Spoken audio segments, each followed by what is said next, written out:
strumming techniques, different moods. Hey there, I'm Donya. I'm your ukelista who brews you some nice, sweet and tasty ukulele tutorials.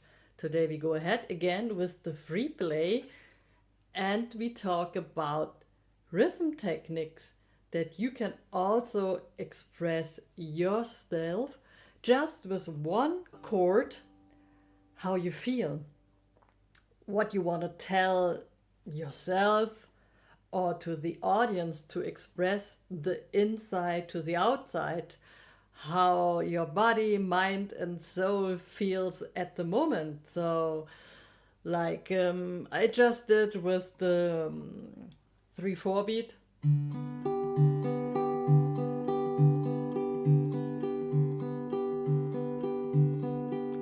So you're like in a maybe a little bit mellow mood or trance and impatient, and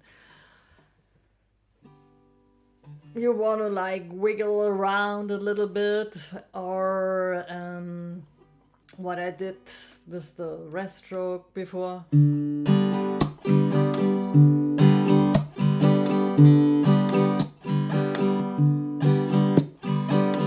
So you inside a little bit struggling, you can't really move forward.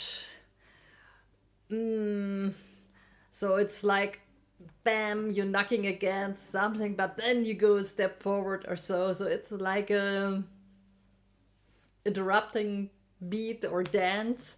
So you see, you have to listen what you want to express and to tell to someone else. So go ahead and go into feeling and not always playing taps after structure and things.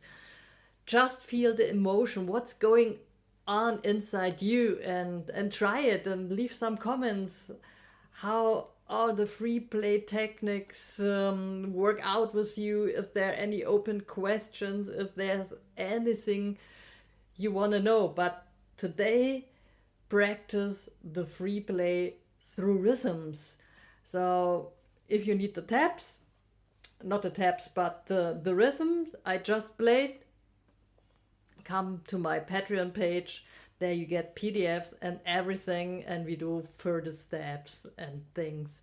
I love you. See you for the next tutorial about the free play and many more things.